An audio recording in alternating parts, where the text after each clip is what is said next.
For the Xiaomi, Redmi Note 14. Ito naman yung price ngayon. Naka-sale din yan. 7,499 na lang siya. Makaka-save kayo ng 500 pesos. Naka-sale itong Redmi Note 14. Affordable siya guys, budget friendly.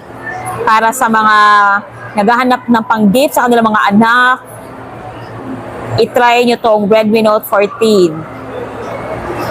Magandang pang-gift. Napakaganda niya guys. Ito siya.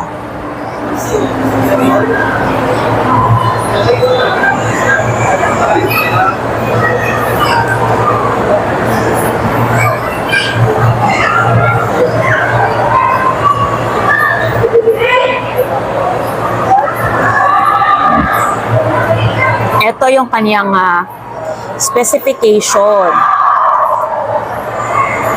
Magkakaiba yung mga prices niya guys. Merong 8,499, merong 9,499 is because of the internal. Magkakaiba po yan. So that's Redmi Note 14.